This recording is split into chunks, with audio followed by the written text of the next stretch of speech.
Programang ito ay rated SPG, striktong patnubay at gabay ng magulang ang kailangan. Sa isang iglap ay nabaliktad ang mundo. Sunod-sunod ang pagdating ng karma. Pagkatapos ng karma ni Olga ay sumunod ang karma ni Rigor at ngayon naman ay karma ni David.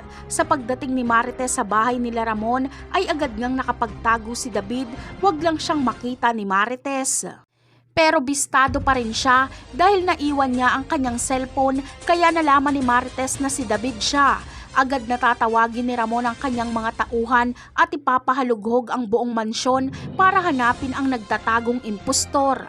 Gulat na gulat si Don Julio sa revelasyon na ito, lalo't napamahal na siya sa impostor niyang apo.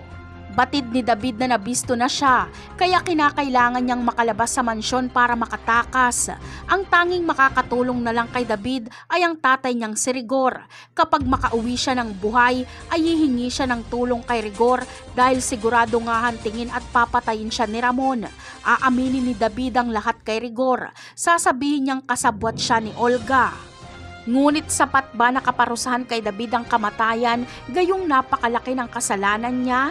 Siya ang pumatay kay Bubbles at Camille. Hindi sapat ang buhay ni David dahil magdurusa si David sa loob ng kulungan hanggang sa magpakamatay na lang siya. Sa pag-usad ng isinampang kaso ni Tinding kay Rigor ay sabay nito ang pagkabisto na si David ang pumatay kay Camille.